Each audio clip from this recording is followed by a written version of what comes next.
Welcome to the lecture on photosynthesis online. We are going to begin today by thinking about this question, and we'll return to this question later on in the lecture. But the question is, where does most of the matter in a tree, all of that weight that makes up the kind of mass and bulk of the tree, where does that come from?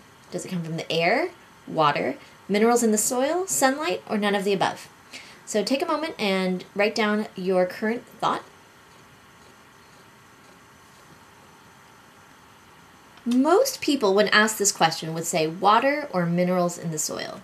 They would say that B or C seem to make the most sense because water and minerals in the soil themselves have the most bulk and weight. So it would make sense that if you've got a huge redwood tree or an oak tree, that bulk came from water or minerals in the soil. Air and sunlight don't seem to be as solid and weighty. And because they're not as solid or weighty, it doesn't seem as logical for the matter in the tree to come from them. So if you answered B or C, you're kind of with the majority of people. If you answered A or D, you're probably with the minority. And what we'll do is we'll come back to this question and consider what the right answer is as we learn more about photosynthesis. So what is photosynthesis? Well, photosynthesis is this process of how producers make their own food. It's a chemical reaction that you take light energy and you convert that into chemical energy. It takes place in plants. So you also have algae and some bacteria that do it. But this photosynthesis process is really this kind of chemical reaction that producers use to make their own food. And the ultimate goal of photosynthesis is to create glucose or other food items. And if you create glucose, you can turn that into starch and other complex carbohydrates, and that will be your kind of long-term stored food source. So if we're thinking about this chemical reaction, we have to have some starting materials. And the starting materials that plants are using is water and carbon dioxide. So these are kind of like the ingredients for assembling glucose. And then this is all taking place inside the special part of the cell called the chloroplast, where you have a special protein that's called chlorophyll. So there's many other proteins that are necessary, but that chlorophyll is the special green protein that makes chloroplasts and plants green. And it's where the majority of this photosynthesis process is taking place in plants, the kinds that we've been studying in flowers and trees and so forth. And photosynthesis is powered by light energy. So you need to have sunlight or light energy in order for this whole process to take place.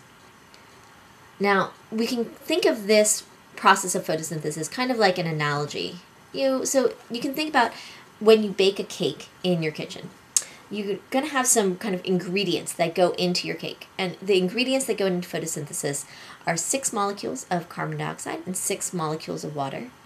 These ingredients get to be combined inside of a special kind of baking dish, which is the chloroplast.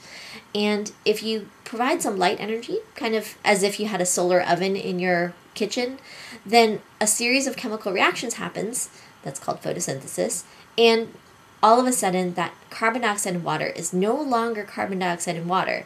Instead, it's been changed and rearranged into a sugar molecule, and that's your food.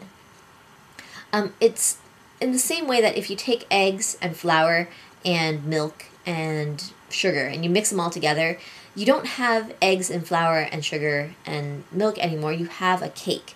And the cake is fundamentally different than the raw ingredients that went in.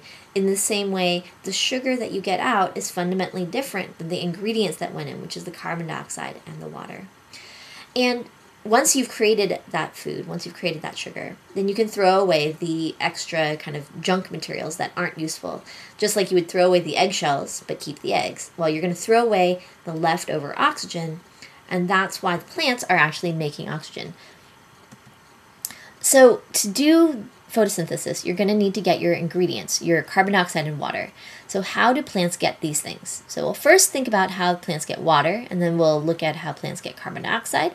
How plants get water is obviously from the roots. It seems like a very simple question until you think a little bit more about it. The roots are at the bottom of the tree, and the leaves are at the top. And you want to get the water from the roots up to the leaves where the photosynthesis is actually taking place. So how do you get water to flow uphill. Usually if water flows down, how do you get it to go up? Well, there's these special tubes, these kind of microscopic tubes inside of a plant, and they're called veins. We think of them as veins, but the technical term for them is xylem or phloem. And the water is going to move up through the xylem in these stems, and within the stems there's these little veins, and that's going to take the water up to the leaves. So if you look at a cut across picture of a celery, some celery, what you'll find is that you've got like these long stringy things kind of inside your celery stem, and those are the veins. And so if you look at my cut through celery, you see those little round green dots. That's my celery veins. And if you look at a celery vein in a microscope, what you'll find is it's actually a little row of single cells with kind of the ends of them merged together and with little holes between them so that water can flow up them just like it would a kind of straw. So that straw is allowing the water to kind of move uphill all the way up to the leaves. And it's a tiny, tiny straw. It's the width of a cell. So these are tiny, tiny little straws. Kind of against them or near them are these other straws. These straws called phloem. And the phloem isn't carrying water. It's carrying the food. It's basically carrying, when you tap a tree for maple syrup, then what you are actually getting is the stuff in the phloem. You're getting the food out. So you can think about the plant is taking in the water, and it's actually making this maple syrup stuff that it's going to transport throughout its body. So if you're making the maple syrup up in the leaves, you're going to have to move that food around throughout the body of the plant. And to move it down to the roots, you're going to need a tube to carry that maple syrup down. So you're going to take that food that you've made and move it around to wherever it needs to go through the phloem. So xylem is for water, and phloem is for food.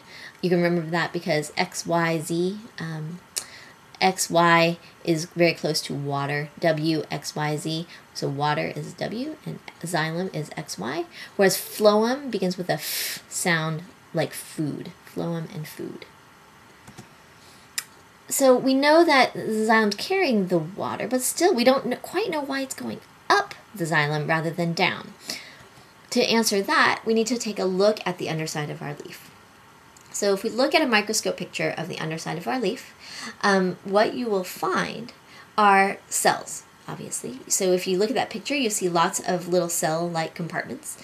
And mixed in among the regular cells, you see these ones that look like coffee beans or like little mouths. And they actually are like the little mouths of a plant.